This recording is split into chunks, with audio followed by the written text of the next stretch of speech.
I woke up to a faint, rhythmic pulse of red light cutting through the darkness of my quarters.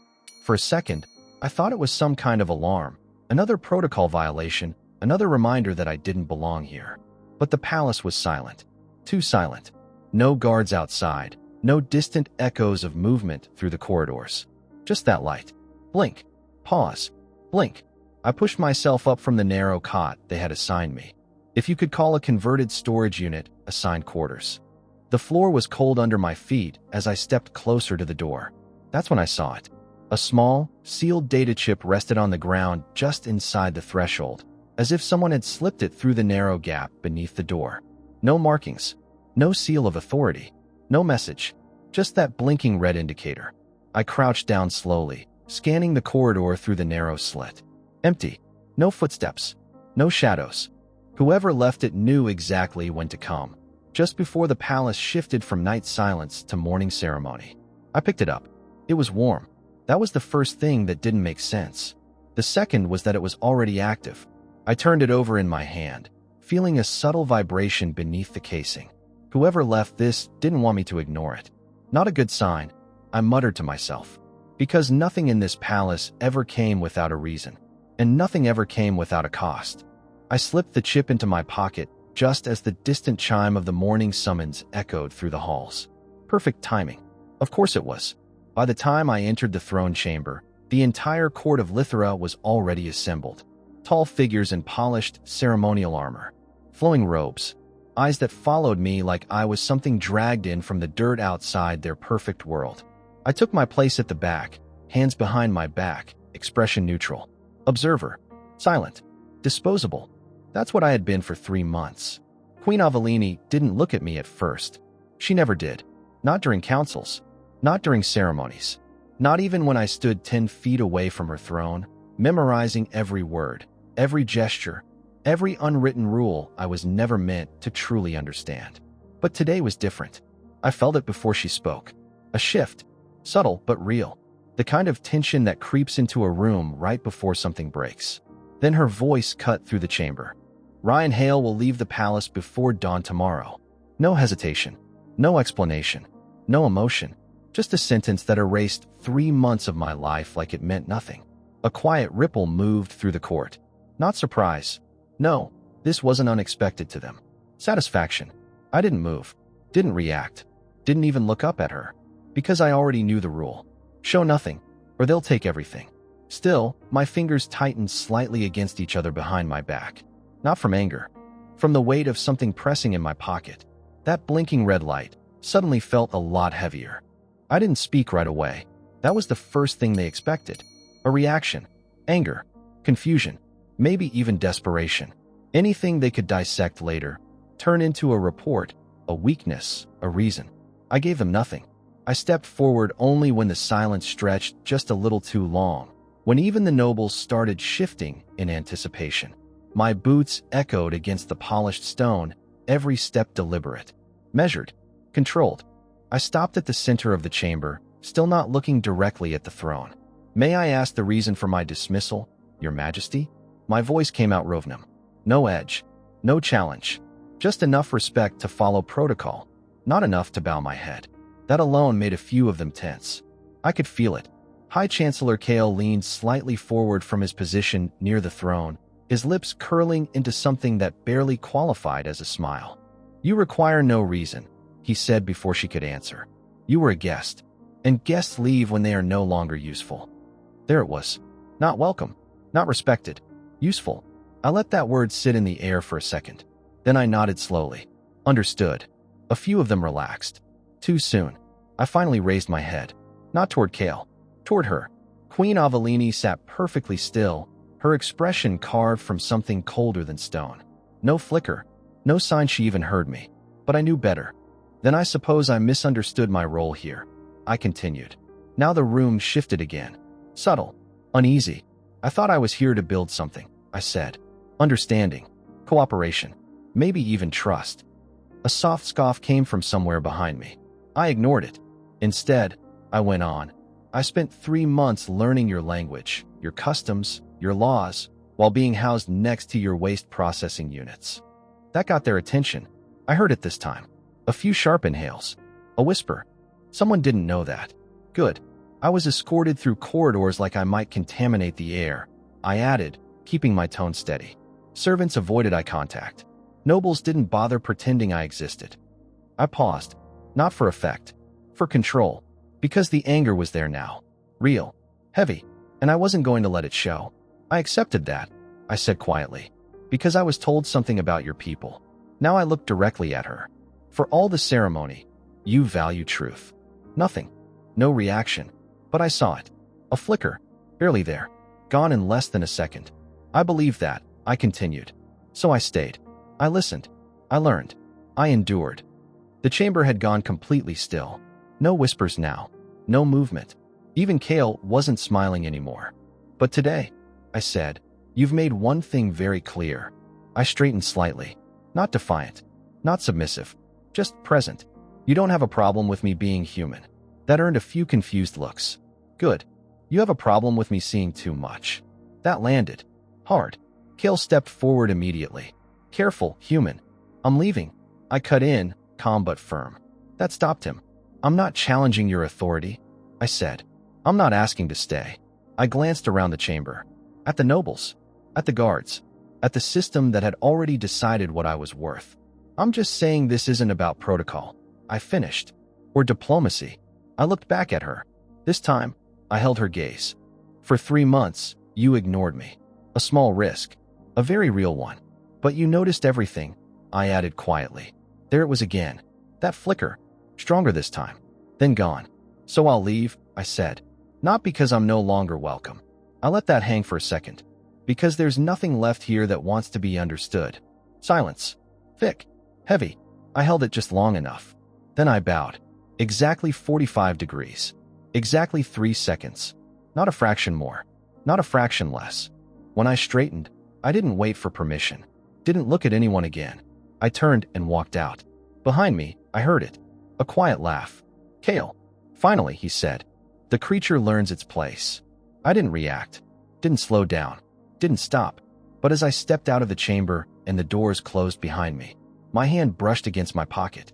The data chip pulsed once. Like it knew something I didn't. Yet. If you've watched this far, then this story is really interesting to you. Please confirm it by clicking like under this video. It doesn't cost you anything, but it will help me understand what story to publish for you next. Let's move on. I didn't go back to my quarters right away. Instead, I kept walking. Through the long, sterile corridors of the palace. Past guards who pretended not to see me and servants who stepped aside a little too quickly. The same halls I had memorized over 3 months suddenly felt like I was already gone, just waiting for my body to catch up. Exile before dawn. Clean. Efficient. Quiet. Exactly how they liked things. By the time I reached my door, the palace had already started moving again. Distant footsteps. Low voices. The machine resetting itself as if I had never been part of it. I stepped inside and closed the door behind me. For a moment, I just stood there. Then I pulled the data chip out of my pocket. The red light was still blinking. Steady. Patient. Waiting. All right, I muttered. I placed it on the small metal table and activated my tablet. The interface flickered to life, scanning the chip as soon as I connected it. No security signature. No origin trace. That alone was enough to make my pulse slow down, not faster. Because whoever made this didn't want to be found. The file opened. At first, it looked like standard trade data, shipping routes, resource allocations, outer province logistics. The kind of thing I'd spent weeks studying. Then I noticed the discrepancies. Numbers that didn't align. Routes that looped back on themselves. Hidden transfers buried under legitimate agreements. My eyes narrowed. No. I leaned closer. There it was. Encrypted layers inside official records. And beneath those, unauthorized military movements. Not large fleets. Not obvious deployments. Small. Precise. Strategic. Positioned exactly along the outer provinces. The same regions the new trade agreements were supposed to stabilize. My stomach tightened. Kale. It wasn't proof yet. But it was close. Too close. I scrolled further. Then froze. Because the next file wasn't data. It was a recording. Timestamped. Encrypted. But partially unlocked. Like someone wanted me to see just enough. I hesitated. Then played it. The image flickered into existence. A shadowed chamber. 2 figures. One of them, unmistakable. Lord Kale. the other distorted, hidden behind a masking field. The queen is already weakening, Kale was saying. Her focus on these agreements is dividing the court. The second voice responded, calm and cold. Then remove the agreements. I am, Kale replied. But I need justification. Something undeniable. A pause. Then, find her weakness. The recording cut. Just like that. No conclusion. No context. Just enough. I sat back slowly. My mind was already putting it together. The timing. The dismissal. The sudden shift in the court. This wasn't about me. It never was. I was just convenient. A variable that could be removed to trigger something bigger. A distraction. Or worse. A setup. A quiet chime broke the silence. I looked up. The door. Someone was there. Of course they were. I slid the chip back into my pocket and moved to open it. Lady Mira stood in the doorway. She didn't wait for an invitation. Close it, she said quietly. I did. She stepped inside, her movements tense, controlled, but her eyes were different. Not distant like the others. Not cold. Worried. They placed you here, she said, looking around the cramped space with visible disgust. I didn't know. It's fine, I replied. No, it isn't. Her jaw tightened. For someone who endured this without complaint, you were treated worse than an enemy. I shrugged lightly. I didn't come here for comfort. She studied me for a second, then exhaled. What happened in the throne room wasn't what it looked like. I leaned back against the table. Let me guess, I said. Politics. Her gaze sharpened. You understand that word better than most humans, she said. I understand patterns, I replied. And this one's pretty clear. Then you know she had no choice. I didn't answer immediately, because that wasn't true. There was always a choice. Mira saw it in my expression. No, she said quietly. Not for her. Silence stretched between us. Then she stepped closer. Kale is moving, she said. He has been for years. Slowly, carefully. Every decision, every alliance, all leading to this. My hand brushed against the chip in my pocket. I saw something, I said. Her eyes flicked to me instantly. What? Not enough, I replied. But enough to know this isn't just political maneuvering. It never is, she said. I studied her. Why tell me this? I asked. You're leaving anyway. That's not an answer. Her expression faltered. For just a second. Then, because you were never the target. That landed harder than anything else. I straightened slightly. What does that mean? It means, she said carefully, removing you wasn't the goal. She hesitated, like she was choosing whether to say the next part. Then she did. It was the first move. A cold weight settled in my chest. I already knew who the real target was, but I needed to hear it. Her, I said. Mira didn't answer. She didn't need to. Then why sacrifice me? I asked. Because losing you weakens her position, Mira replied. The trade agreements collapse. The outer provinces lose support. Kale gains leverage. And she lets that happen? She delays it, Mira corrected. Buys time. Avoids giving him what he wants too early. I let out a slow breath. So I was expendable. Myra's eyes softened. No, she said quietly. You were necessary. That didn't make it better. Not even close. I looked away for a moment. Then back at her. And now, she said, you leave before dawn. Her voice dropped. And pray that was enough. I almost laughed. Not because it was funny. Because it wasn't. At all. My fingers tightened slightly. Around something warm.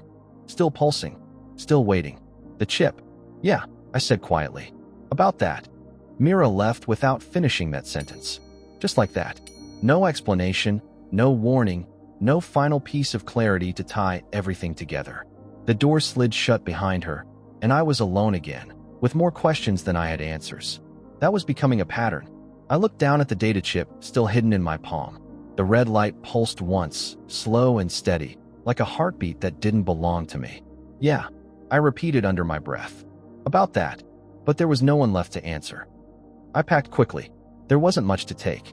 A few clothes, my tablet, a small folded photograph I kept in the inner pocket of my jacket. I paused when I pulled it out. Sophie, 8 years old in the picture, missing her front tooth, smiling like the universe hadn't figured out how to hurt her yet. That had been a year ago. She'd be 9 now. I missed it. Her birthday. I stared at the photo a little longer than I meant to. This was supposed to matter, I muttered. This mission. This whole bridge between worlds. I slipped the photo back into my pocket. Then my hand brushed the chip again. Still warm, still active, still unfinished. The palace grew quieter as night settled in. Not silent, but controlled.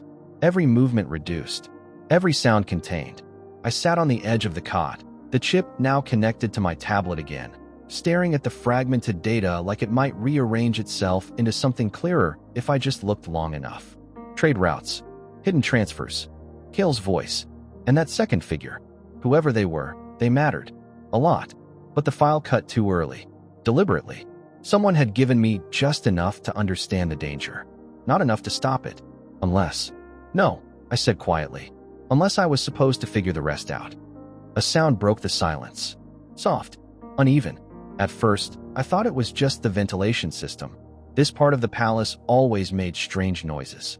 But then it came again. Not mechanical. Not rhythmic. Human. Or close enough. I froze. Listened. There it was. A breath. Shaky. Then, a quiet, broken sound. Crying. My chest tightened instantly.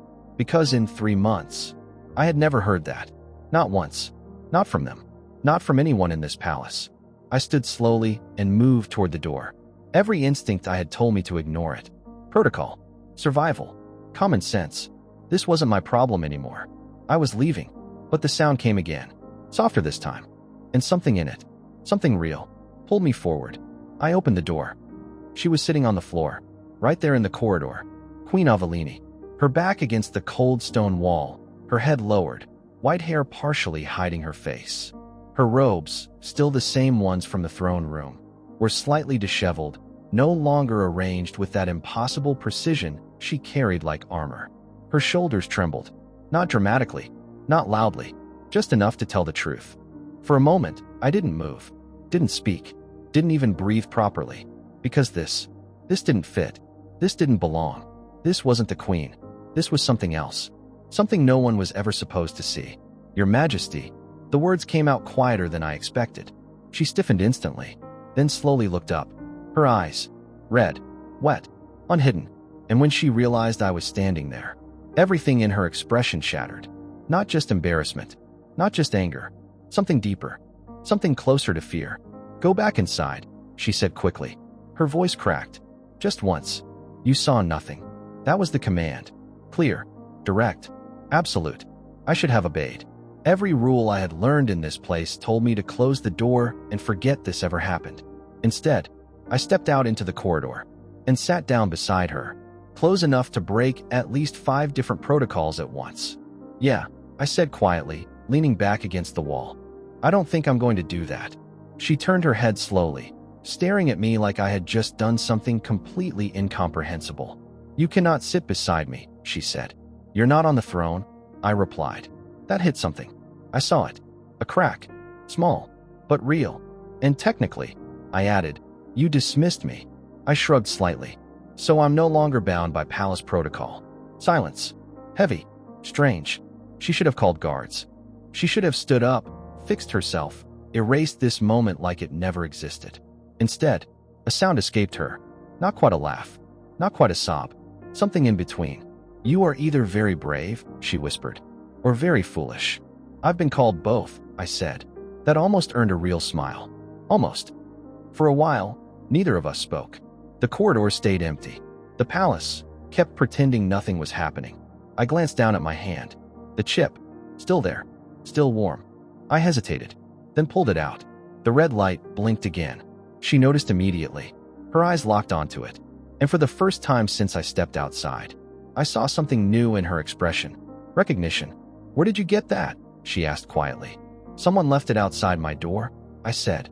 Her face went still, completely still. Before dawn, I added.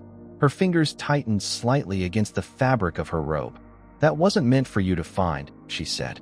That was honest. Too honest. I studied her. Then why was it there? She didn't answer right away. And that told me everything. Because someone wanted me to, I said. Her gaze flicked up to mine. Sharp. Careful. Yes, she said. Finally. Yes. I exhaled slowly. Kale, I said. Not a question. Her silence confirmed it. I turned the chip in my hand. There's data on here, I said. Movements. Hidden transfers. And a recording. Her breath caught. Just slightly. Of him. I continued. Talking about you. That hit harder. I saw it. She looked away. Then you understand, she said quietly. Not completely, I replied. I paused, then added, there's something else on it. That brought her eyes back to me. What? She asked. I hesitated, because I wasn't sure yet.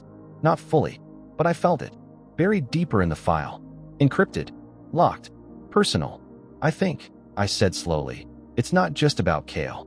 Her expression changed. Not fear. Not exactly. Something closer to resignation. Of course it isn't, she whispered. And that was when I realized. This wasn't just evidence.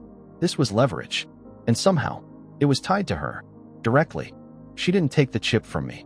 That was the first thing I noticed. Anyone else in this palace would have demanded it immediately. Claimed authority. Secured the threat. She just looked at it. Like it was something she already knew existed. Open it, she said quietly. No command in her voice this time. Just something tired. I hesitated for a second, then reconnected it to my tablet. The red light stopped blinking the moment the interface recognized it, like it had been waiting for this exact moment. The same files appeared. Trade routes. Hidden movements. The partial recording of Kale. And then, a locked partition. I tapped it. Encrypted, but not with standard palace security. This was older. Personal. Can you access it? She asked. I can try. I worked in silence for a moment, running a bypass through the tablet. Whoever designed this hadn't made it impossible to open. Just intentional. Like they wanted it unlocked by the right person. The system flickered. Then, it opened. Not data this time. A message. Recorded. I hit play. The image stabilized slowly. And then, her. Queen Avelini. Not as she was now. Younger. Not by human standards, but different. Less controlled. Less alone. If you are seeing this, the recording began, her voice steady but softer than anything I had heard in the throne room. Then something has already gone wrong. I felt her shift beside me. Barely, but enough. This file was created as a contingency. The recording continued. In the event that Lord Kale moves before I can expose him. I glanced at the real her. She wasn't looking at the screen. She was staring at the floor. I cannot act openly, the recording said. Not without risking the collapse of the outer provinces. Not without triggering the very war I am trying to prevent. The message paused briefly. Then, so I will do what I must. My chest tightened. I will remove the human envoy. I went still. Completely still. Beside me, she didn't move. Didn't speak. Didn't breathe. Their presence strengthens my position. The recording continued. Which makes them a target. Kale will act against them first. A pause. Longer this time. And when she spoke again, her voice changed. Just slightly. Ryan Hale is not expendable. That hit harder than anything else. Which is precisely why he must be removed from the board before Kale can reach him. Silence filled the corridor. Heavy. Real. I regret the method, the recording said quietly. But survival rarely allows for kindness. The screen flickered. Then, there is more within this file. Evidence of Kale's movements. His alliances. Enough to stop him, if someone is willing to use it. Another pause. And then, if you are the one watching this, then you already know what that means. The recording ended. Just like that. No dramatic finish. No reassurance. Just truth. I stared at the screen for a long moment. Then slowly looked at her. You planned it, I said. Not accusing. Just stating it. She nodded once. Still not looking at me. I didn't have a choice, she said quietly. I almost repeated that line back to her. But I didn't. Because now, I understood it. A little more than before. You could have told me, I said instead. No, she replied immediately. That made me pause. She finally looked at me. And there it was again. That raw, unguarded expression. If I told you, she said, it would have been real. I frowned slightly. It was real, I said. She shook her head. No, she whispered. It was controlled. That took a second to process. Everything in that throne room, she continued, was designed, calculated, measured. Her voice dropped. But if you had known, if you had reacted differently, Kale would have seen it. I exhaled slowly, and that would have confirmed something. Yes, that I mattered. Her silence said everything. I looked back at the screen, at the paused frame of her recorded self. You said I wasn't expendable, I said. I meant it. I studied her for a second, then asked the only thing that actually mattered now. Then why didn't it feel that way? That hit. I saw it. straight through whatever was left of that controlled exterior.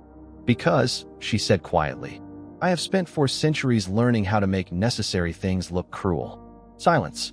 Long, uncomfortable. Honest. I leaned back against the wall again, the cold stone grounding me. My daughter thinks I'm a terrible liar, I said suddenly. That caught her off guard. What? Sophie, I said. 9 years old.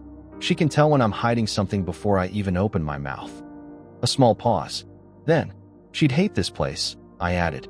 Too many people pretending they don't feel anything. Avellini let out a quiet breath. Almost a laugh.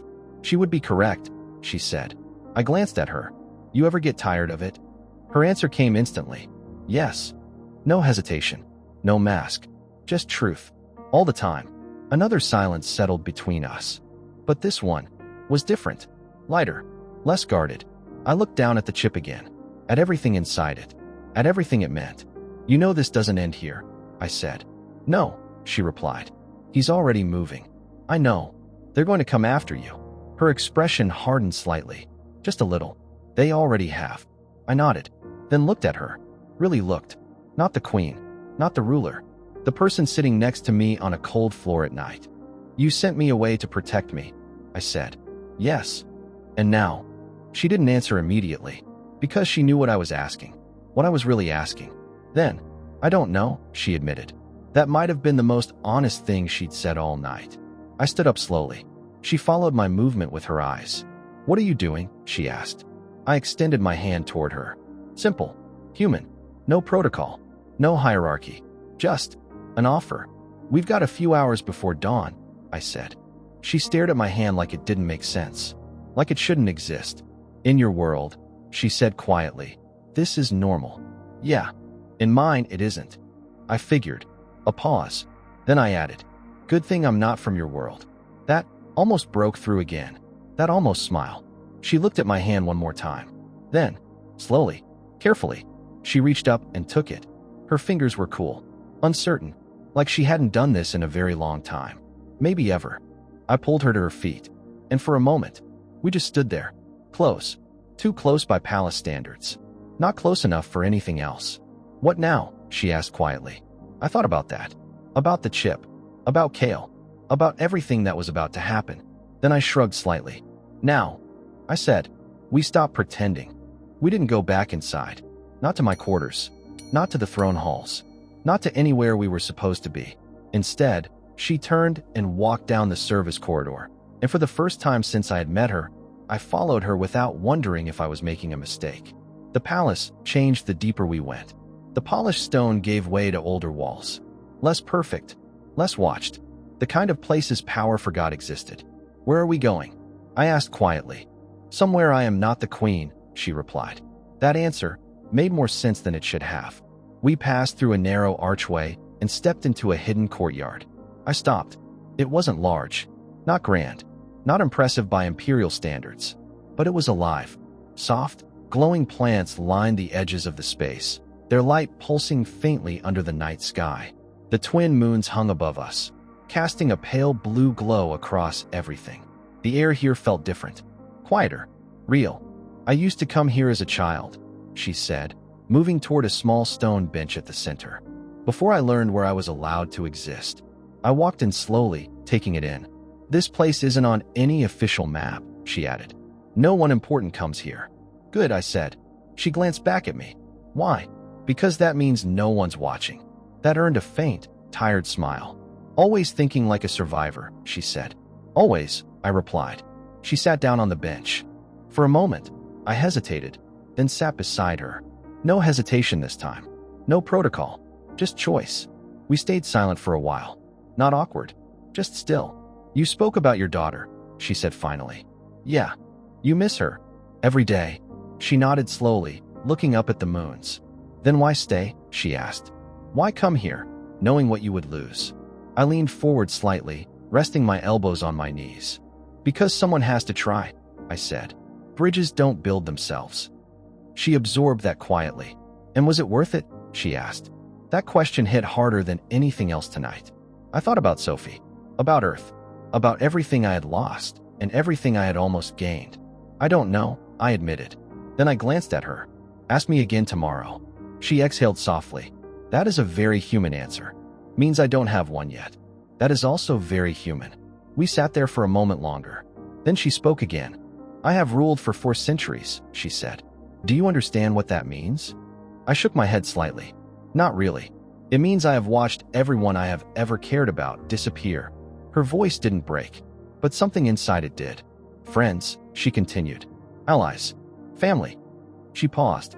I stopped allowing myself to feel anything for them. It was easier that way. I looked at her. And tonight? I asked. She didn't answer immediately. Instead, she turned toward me. Fully. No, she said quietly.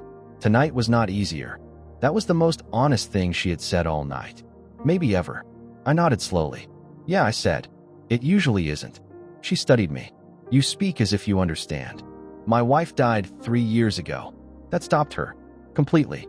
Cancer, I added. We thought we had more time. Silence settled between us again. But now it was different. Shared. I am sorry, she said. I know. I pulled out the photo from my pocket and handed it to her. She took it carefully, like it was something fragile. This is Sophie, I said. And my wife, Sarah. She looked at it for a long moment. There is so much life in this image, she said softly. Yeah. She looks happy. She was. That one hurt. Still. Always would. She handed the photo back slowly. And now, she asked. Now I try to make sure Sophie still is. She nodded, then looked down at her own hands. At least you had something real, she said quietly. That didn't sit right with me. You think you didn't? I asked. Her expression tightened slightly. I had duty, she said. Responsibility. Power. That's not the same. No, she agreed. It isn't. I leaned back slightly, looking up at the moons. You ever think about just walking away? I asked. She actually let out a quiet laugh. A queen does not walk away. A person does. That made her go still. Slowly. Very slowly. She turned her head toward me. I do not remember how to be one, she said. That was it. That was the truth. Not the crown. Not the power. That. I looked at her. Really looked. Then we figure it out, I said. Together. That word hung there. Between us. Fragile. Dangerous. Real. She didn't pull away. Didn't argue. Didn't dismiss it. Instead, her hand moved. Slow. Careful. Until her fingers brushed against mine. Not fully holding. Not yet. Just there. Testing. Why don't you hate me? She asked quietly. That question caught me off guard. I threw you out, she continued. Ignored you. Allowed them to treat you as lesser. I thought about it. Honestly, I don't think that's who you are, I said. She frowned slightly. Then who am I? I glanced down at our hands. Then back at her. I think you're someone who's been forced to survive for so long. You forgot how to be anything else. That hit. Hard. I saw it in her eyes. Felt it in the silence that followed. And you see that, she said slowly. After knowing me for what? Hours. Sometimes it takes an outsider, I replied. Someone who isn't looking for power. She studied me. Carefully. Then what are you looking for? She asked. I looked at her. At everything she was. And everything she was trying not to be. The truth, I said. Just that. She inhaled slowly. Then, for the first time, she let her hand fully rest in mine. No hesitation. No withdrawal. Just acceptance. I do not know what happens next, she said. Good, I replied. She blinked slightly. Why is that good? Because neither do I. That earned a real reaction. A small one, but real. And that means, I added, we're not following someone else's script. Silence again. But this time, it felt different. Like something had shifted. Like something had started. Dawn came too fast. It always does when something real finally happens. We stood near the entrance to the corridor again. Back where this all started. The mask was already returning to her face. I could see it. Piece by piece. Layer by layer. But it wasn't complete anymore. There were cracks now. And I had seen what was underneath. I have to leave, I said. Yes. If I stay past dawn, it will create complications. Yeah. We stood there for a second longer. Neither of us moving.